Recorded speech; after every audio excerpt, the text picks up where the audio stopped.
मेरा नाम फैज़ान है और मेरा सवाल निहाल साहब के लिए है। तो सवाल मेरा, पहले मैं आपको जो हमारी यूथ है, हमारी आवाम है, उसका थोड़ा सा हाल दिल थोड़ा सा हमारे दिल की हालात क्या हैं वो बताऊंगा। आप आज IBM में आए हुए हैं। This is probably one of the best universities for business और इन जनरल।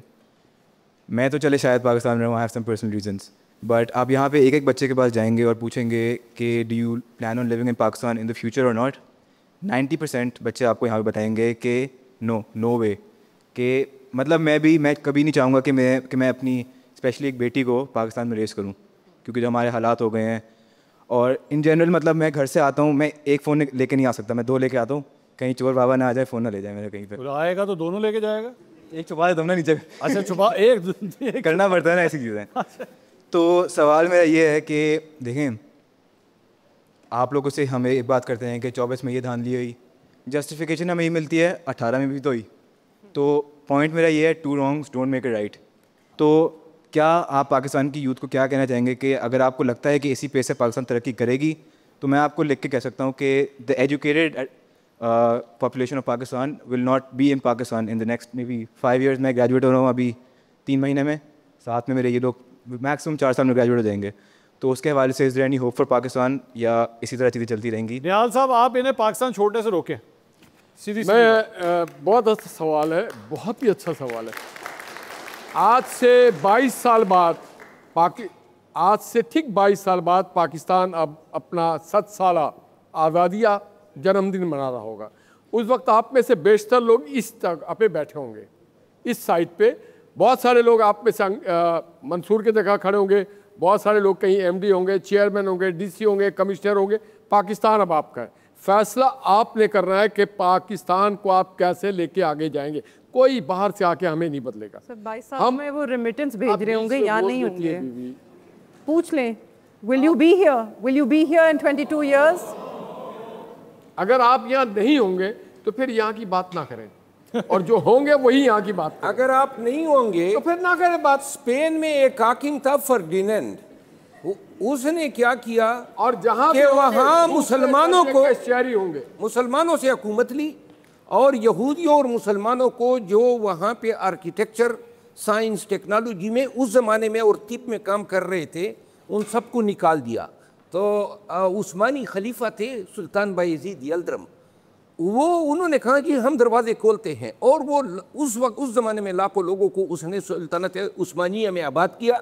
और फिर एक बात कही उसने कहा कि जो रियासतें अपना ब्रेन ड्रेन कराती हैं, तो वो उनका हशर जो है और उनका जिक्र तारीख़ों में नहीं मिलता है। सो उस्मानियों ने उन्हीं यहूदियों और उन मुसलमानों को जो स्पेन से लाए थे, उन्होंने 400-500 साल मज़ीद पूरी इस्लामी दुनिया पे हुकूमत की, उन्हीं लोगों के तोफ़ेल।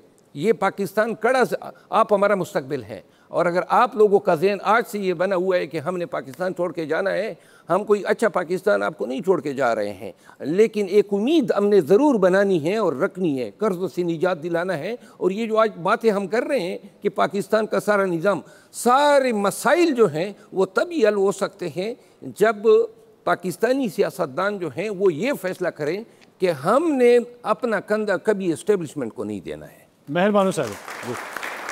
आखिर में बिल्कुल दुरुस्त जुमला कहा आपने, मैं आपसे मुत्तफ़िक हूँ, मगर मेरे ख्याल में मेरे दाएं और बाएं एक जनरेशन गैप है जो यहाँ बच्चे बैठे हैं उनके दरमियान और इनके दरमियान। आप इन्हें ब्लेम नहीं कर सकते, ये दोषवार नहीं है, इनकी गलती नहीं है कि ये यहाँ नहीं रहना चाहते, इनकी गलती नहीं है कि ये 22 साल में अपने आप को यहाँ बैठा नहीं देखते।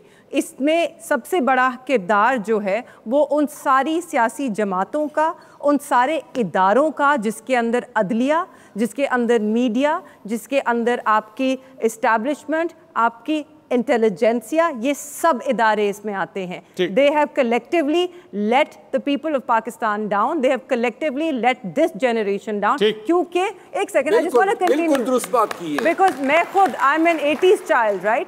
तो हम जब सोचते हैं, मैं अपनी ज़िंदगी में देखती हूँ कि पाकिस्तान में हमने तो कभी, और इन बच्चों ने तो उससे भी कम, हमने तो कभी तरक्की ही नहीं देखी, हमने कभी स्टेबिलिटी नहीं देखी, हमने कभी अच्छे दिन नहीं देखे। तो हमें किस चीज़ का लारा दें? हमारे वालिदैन ने फिर भी शायद किसी का गोल्डन एरा देख लिया या कुछ तरक्की देखी।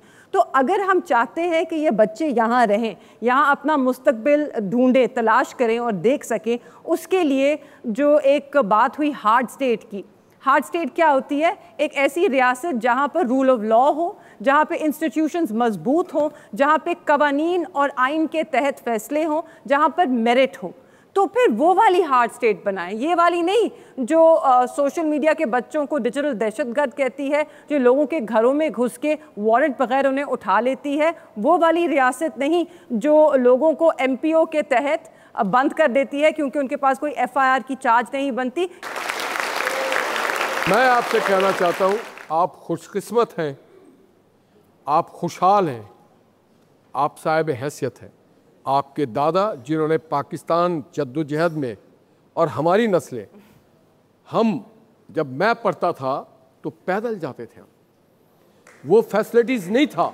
सुन ले एक मिनट, इताली गुलामी और आज़ादी के सफ़र आपने तय करना है। अगर आपने आज़ादी से इज्जत और बावकार नंबर 1 शहरी बनना है तो इसी मुल्क में रहना। इनकी जिम्मेदारी नहीं है ये, हम अच्छा, आप लोगों की जिम्मेदारी थी। हर We जगह have failed them. नहीं किया। We have failed them. मरहूम साहब ने आखिरी 10